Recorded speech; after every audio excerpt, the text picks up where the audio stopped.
Hey, what's up, everybody? Welcome to The Stack. I'm Alex. I'm Justin. And I'm Pete. And welcome our new viewers on newsarama.com. You can check us out there, as well as all these other websites. Eventually, we'll be everywhere. Yay! That sounds like an evil plan. I don't know. Not evil for us. We have a couple of titles we're going to talk about today. We're going to talk about Batman Detective Comics number 840, The End League number 1, and Teen Titans Year 1 number 1. We're also going to have a speed round and give it to one of your viewer mail, so let's get right into the comics. Batman Detective Comics number 840.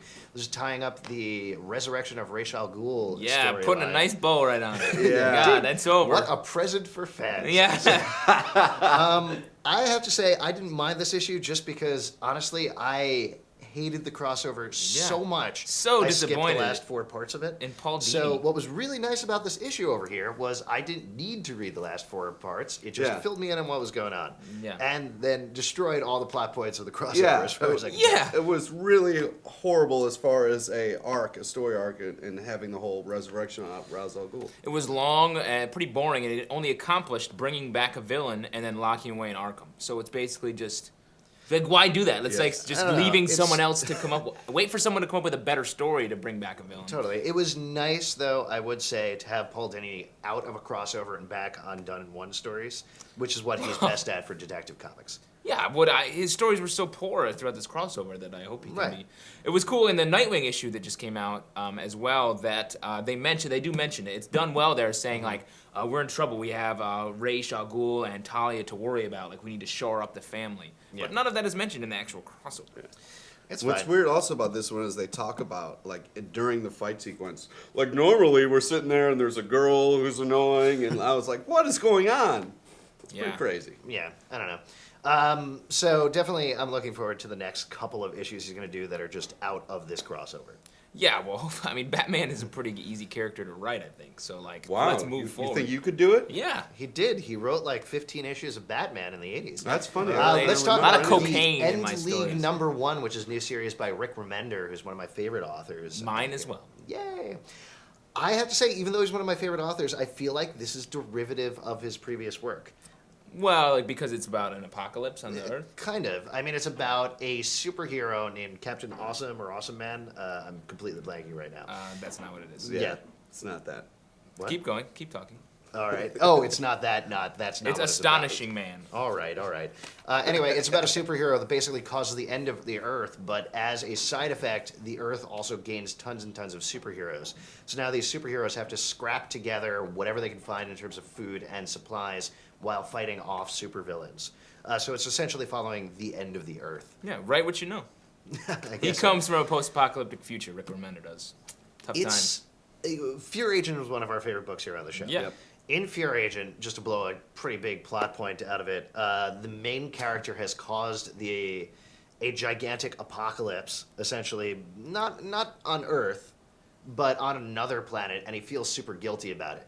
This almost Super guilt. super guilt.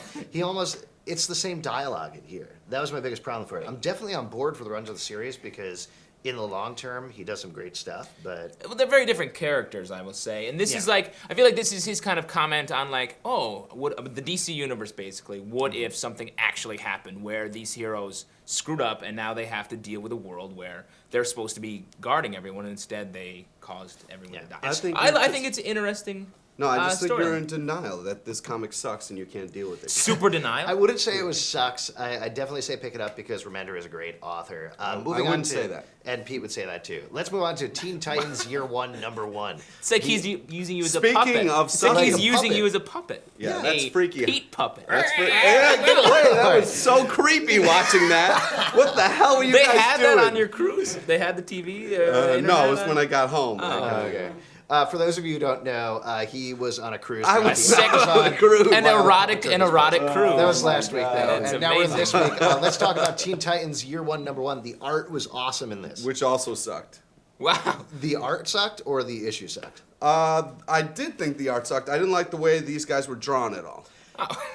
That's. Oh, okay. That You liked is- the art, but you didn't like No, how it was no, drawn. no. Well, some of the background stuff was alright, but the characters. The color Did you like blue. the stuff The color around blue the in this panels? issue. I loved the white around the panels. Yeah, That it's was great like a work. So brilliant use of pure. It's negative like space. bone almost. You suck, and so do you. Fair enough. Welcome back, yeah!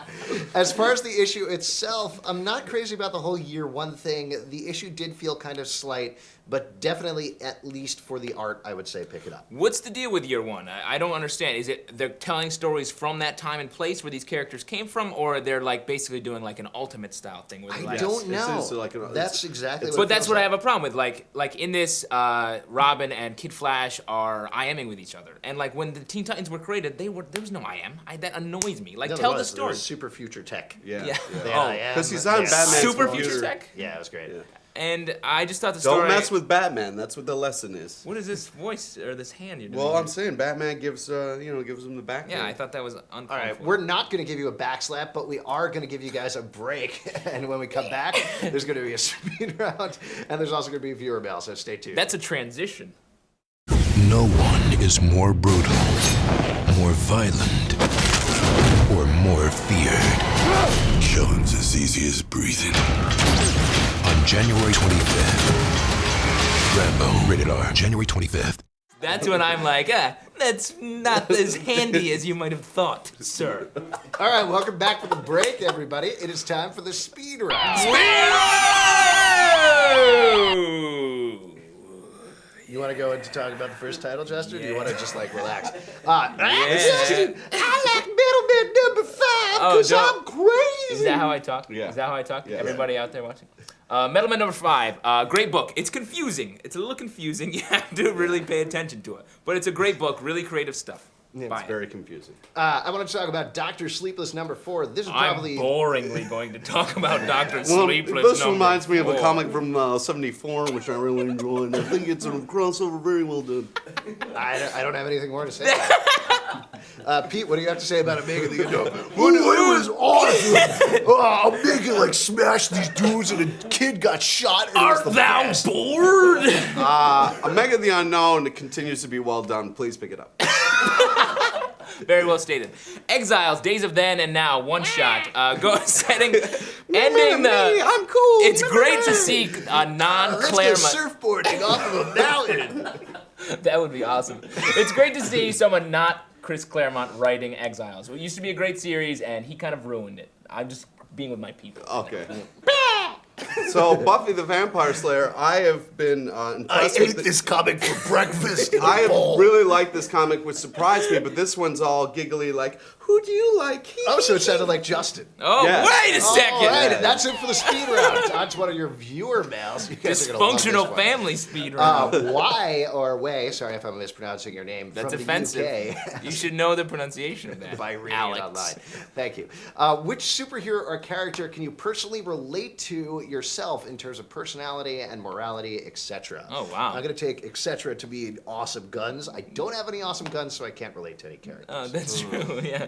What about you guys? You can't relate to any character? No. That must be I'm gonna hard. say something Because you're a and then you soulless machine. Just like the character I could most relate to, Warlock. And Aw, you love to bring Warlock up was friends Warlock. with Cypher. Cypher is the character that I could most relate to. No, he was a mutant that could We know you talk about it every week. Yeah, He we do. translates languages. He's like a dictionary. A book could serve his purpose. I relate to books. Go Yeah, on, I guys.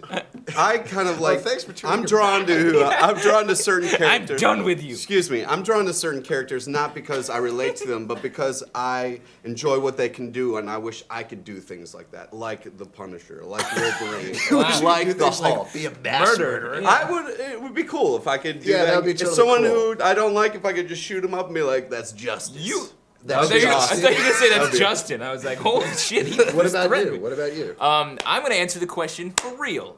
Starman. Yeah, that's a shocker. That's a shocker. You're gonna make fun of me for something I talk about every show, and you're gonna bring up Starman, I definitely. feel like we have Jack to go to Knight. a meeting after the show. Jack Knight. We got to talk some things out We're off. afterwards. 2008 is a tough year so far for the stats. All right, you guys. Justin has to go snowboard off of something. So if you have a question, you Alex want has to answered go on this- sit quietly with a book in his hand and just, And just Pete smile. has You can email them to tips@pulpsecret.com or call us at 888-741-7549. Thanks for watching, Pete. Someone had to end the show. Pulp Secret is brought to you by Rambo, starring Sylvester Stallone in theaters January 25th.